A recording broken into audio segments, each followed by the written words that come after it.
আগের দিনে জলপইয়ের সিজন আসলে মা চাচিরা আচারের বয়েম ভরে ভরে জলপইয়ের আচার বানিয়ে রাখতো। রোদে শুকিয়ে তেলে ভিজিয়ে নানান রকম আইটেম তৈরি করত। কিন্তু এখনকার দিনে আমাদের রোদে শুকানোর অনেক রকম ঝামেলা মনে হয়। অনেকের বাসায় তো রোদ পৌঁছায়ও না, ফ্ল্যাট বাসায়। আর তাই আজকে আমি জলপইয়ের আচার তৈরি করে দেখাবো একেবারে ঝামেলাহীনভাবে। রোদে শুকানোর কোনো প্রয়োজন নেই, আর অতিরিক্ত তেলেরও প্রয়োজন নেই। কম তেলে টক মিষ্টি ঝাল এই আচারটা খেতে দারুণ মজার। একবার তৈরি করেই দেখুন। এই জন্য প্রথমেই নিয়ে নিচ্ছি ১ কেজি পরিমাণ জলপই। জলপইটাকে এভাবে আমরা ছোট ছোট টুকরা করে কেটে নিয়েছি, যে কারণে খুব তাড়াতাড়ি আচারটা তৈরি হয়ে যাবে। সরিষার তেল দিয়ে দিচ্ছি হাফ কাপ পরিমাণ। আদা রসুন বাটা ১ টেবিল চামচ করে, লাল মরিচের গুঁড়া ১ টেবিল চামচ পরিমাণ, আর হলুদ ১ চা চামচ, লবণ দিয়ে দিলাম ১ টেবিল চামচ পরিমাণ। মশলাটাকে কিছুক্ষণ কষিয়ে নিচ্ছি। মসলার কাঁচা গন্ধ চলে গেলে এর মধ্যে আমরা কেটে রাখা জলপইটাকে দিয়ে দিব। আপনারা চাইলে কিন্তু জলপইটা আগে থেকে সেদ্ধ করেও নিতে পারেন। তাহলে কাটাকাটির ঝামেলা হবে না, শুধু ম্যাশ করে দিয়ে দিলেই হবে। তবে আমি কাঁচা জলপাই এভাবে পাতলা করে কেটে তারপরে এখানে দিয়ে দিচ্ছি। জলপইটা দিয়ে বেশ খানিকটা সময় ধরে তেলের উপর আমাদের ভেজে নিতে হবে। যখন দেখবেন কালারটা একটু চেঞ্জ হয়ে গেছে, তখন এর মধ্যে চিনি দিয়ে দিতে হবে ১ কাপ পরিমাণ। যেহেতু এটা টক ঝাল মিষ্টি আচার, তাই চিনি দিতে পারেন। চাইলে আপনারা এখানে চিনির পরিবর্তে গুড়ও ব্যবহার করতে পারেন।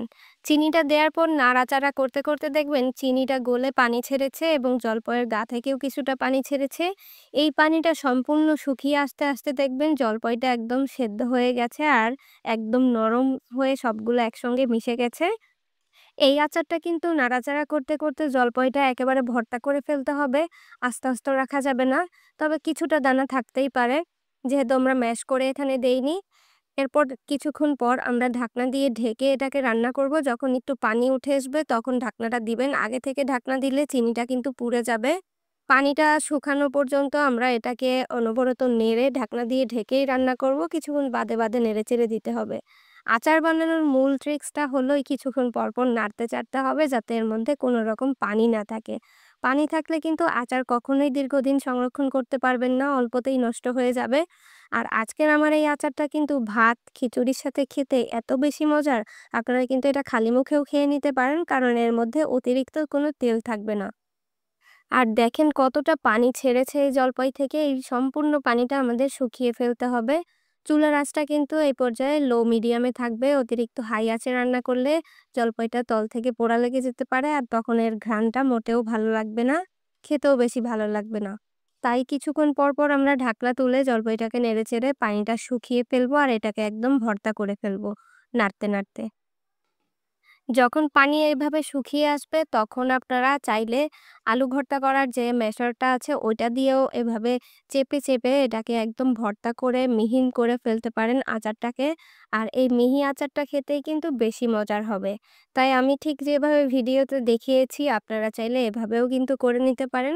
কারো কাছে যদি এই হাতলটা না থাকে তাহলে ডাল ঘুটনি দিয়েও একই কাজটা করে ফেলতে পারেন।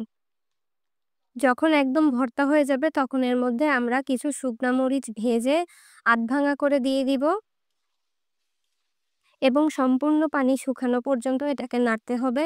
যখন দেখবেন সম্পূর্ণ আচারটা পানি শুকিয়ে গেছে, একসঙ্গে দলা হয়ে আসতেছে আর এর কালারটা অনেকটা কালচে হয়ে যাবে, এই পর্যন্ত অপেক্ষা করতে হবে। আর উপর থেকে দেখবেন তেল ছেড়ে দিয়েছে। যখন আচারটা একদম রেডি হয়ে যাবে, তেল ছেড়ে দেওয়ার পরে আমরা এর মধ্যে ৫ ফোড়নের গুঁড়া দিয়ে দিব ১ টেবিল চামচ পরিমাণ। তারপরে কিছুক্ষণ নাড়াচাড়া করে চুলা থেকে এটাকে নামিয়ে ফেলতে হবে। আর এটাকে একদম ঠান্ডা করে তারপর কাঁচের জারে ভরতে হবে। এটা রৌদ্রে দেওয়ার কোনো ঝামেলাও আপনাদের থাকবে না।